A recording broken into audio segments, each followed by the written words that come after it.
All right, what's up, guys? I'm here with Mike Bouranis. He's an old-time friend of mine I grew up skating with. He's actually a personal trainer. I've been trying to focus more on my health as I'm getting older and skateboarding. And I was asking him about stretches I should do before I'm skating. He said something pretty funny about that I shouldn't be stretching. Or, could you explain what we were talking about a little bit? Yeah, so it's not that stretching is necessarily bad. And if something is tight or you have a physical therapist who prescribed it, definitely keep that up. But what we don't want to do is decrease our ability to create power, especially with skateboarding. With skateboarding, we're demanding a lot from ourselves, especially with power. Every time we're driving force into the ground, trying to do a trick. With stretching, what we're doing essentially is cooling down the muscle and kind of elongating it. And if you thought of it like a rubber band, you're pulling it really far apart, and over time, that's just gonna loosen it up. So rather than stretching, what I like to do with any of my athletes, and especially athletes that need to have a lot of power for their sport, is more dynamic stretching as opposed to the static stretching we're used to, and just complete like activation overall. Wow. Yeah, I would have never thought that deep into it. And it's funny because you see every skater when they go out to skate, pretty much it's just Yes, and it's just holding it for a couple seconds. That's it. Maybe you'll reach down, touch the toes a little bit. And again, don't get me wrong, like if that's your thing normally, like keep it up, but I think we can add some things into it that can just kind of make our time more efficient and just all right, so what would you recommend for me?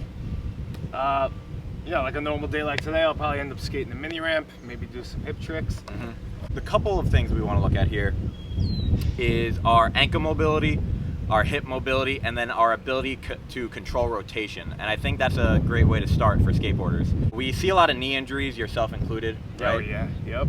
And a lot of the time we have that is because our body is searching for some sort of mobility as we're doing a trick or as we're just skateboarding overall. And when we lose the mobility in our ankle and our hips, which are our more mobile joints, it's gonna look towards the knee to create mobility, and it's gonna maybe like torque it in a way we don't want to. So I would say during our warm-up, we wanna focus on increasing our range of motion in our ankles and hips, and then just increasing our ability to control rotation. Okay, so it's more of like your other muscles are going to compensate for where you lack, where you're really using it. Oh, all the time. It's going to kind of, it could potentially cause an injury or something. And it's constantly happening, and it's not that, I don't want to fearmonger or say that if you don't do this, you're going to get hurt, because that's not the case at all. But when over time these things keep occurring, it looks like we'll probably get injured in our knee, which is what most skaters I think would complain about, is a lot of knee pain. Yeah, I've torn 3 ligaments in my knee, so I think I'm ready to start stretching or start a routine, at least start focusing. Yeah, we can still call it stretching, and or even just like mobilizing and activating. It doesn't really matter. It's whatever at that point. But we want to just look towards the other way of warming up to try to optimize our time in the skate park or during a session or while we're filming overall, I think. All right, so let's get started. What's the first thing I should rad. probably focus on? What do we got? So let's work from the ground up, and we're going to start with our ankles. So what we want to do is cross one leg over the other, and we're going to try to make as big of circles as we can with our ankles, as slowly and under control as possible.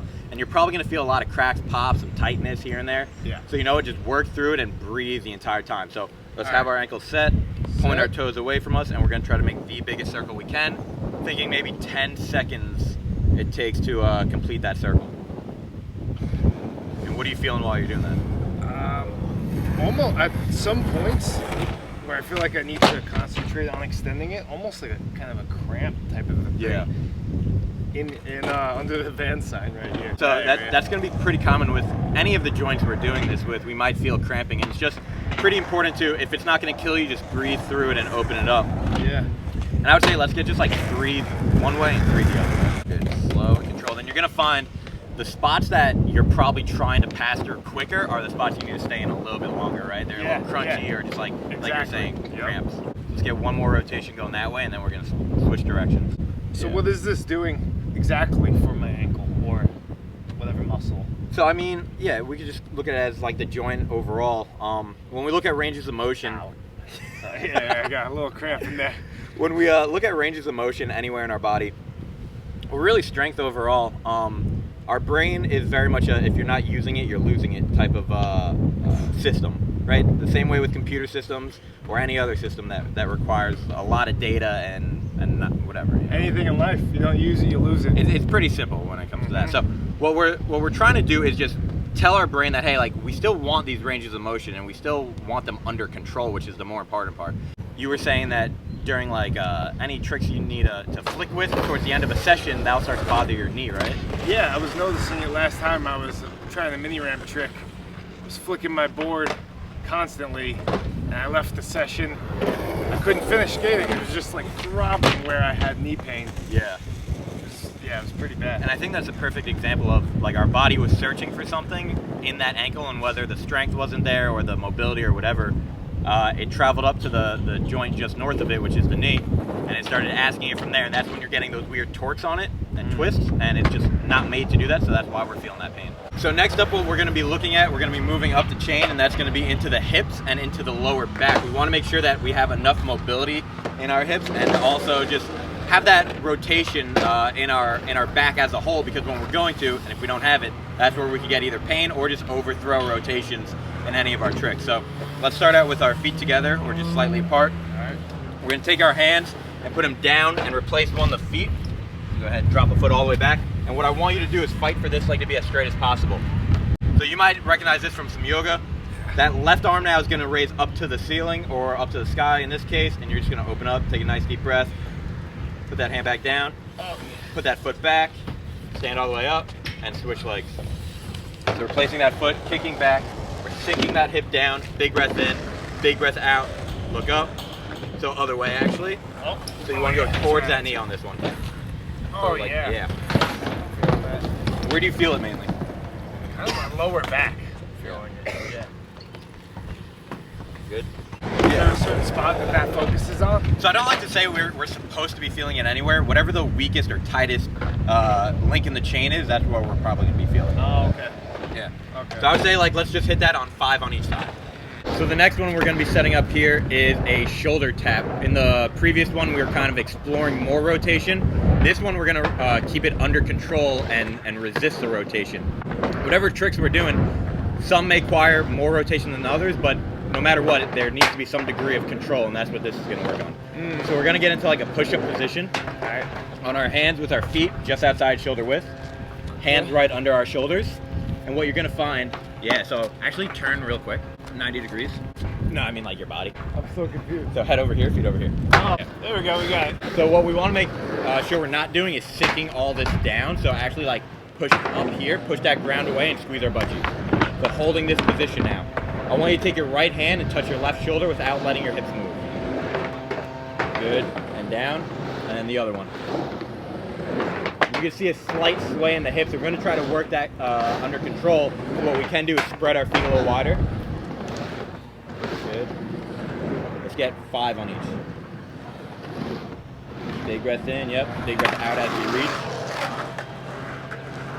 Good, are you feeling that in your core? Yes. Good. And what is this focusing on, the core? Or? Yeah, so basically our core is going to be our liaison between our upper and our lower half, and it's kind of in charge of either creating that rotation or resisting the rotation or just controlling it overall. So we got 2 more here, and this is kind of now like activating our legs, getting them ready in 2 different ways. So the first one is going to be hugging our knee up and then hugging your knee up and then lunging forward. And just when you lunge forward, what I want to make sure we're doing is keeping shoulder, hip, and knee stacked over each other. Interesting. All right, so Let's get 5 on each side. So hug the knee, fall forward with it, into the lunge, kick back to where you were standing. Oh, okay. Yeah, so just stand back up that way.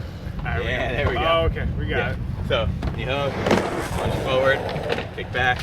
Let's get 5 on that side and then 5 on the other.